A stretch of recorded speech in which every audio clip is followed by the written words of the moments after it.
আমি প্রেস সচিবের বক্তব্যটা দেখেছি। তিনি বলছেন জাতীয় পার্টি নির্বাচনে আসতে পারবে, এরকম একটা ইঙ্গিত দিয়েছেন।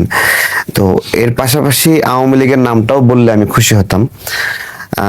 আমি নাহিদের একটা বক্তব্য শুনছিলাম বা দেখছিলাম, নিউজ হয়েছে বার্তা বাজারে।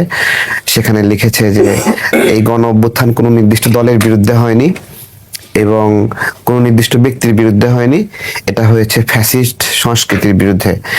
আমি তার এই বোধোদয়ের বিষয়ে তাকে সম্মান জানাই যে এইরকমই আস্তে আস্তে সবার চিন্তা হওয়া উচিত, যে আমরা একটা ফ্যাসিজম ব্যবস্থাপনার বিরুদ্ধে লড়াই করেছি, যে ওই ব্যবস্থাপনা আর ফেরত চাই না।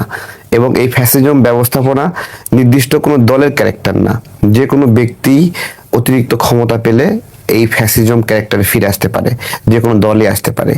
সেইখানে প্রেস সচিবের যে বক্তব্য জাতীয় পার্টি নির্বাচন করতে পারবে, এইটা অনেকের জন্য অস্বস্তির কারণ হবে, বিশেষত যারা জাতীয় পার্টি বা আওয়ামী লীগ নির্বাচনে না আসলে লাভবান হয় নির্বাচনে, তাদের জন্য এটা অখুশির খবর।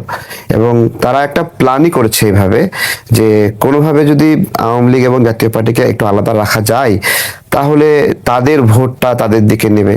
এবং এটা একটা ইন্টারন্যাশনাল মানে চিন্তা আছে এরকম, যে অধিকতর ক্ষমতাধর দলকে পরাজিতরা সহযোগিতা করে না বা তাদেরকে ভোট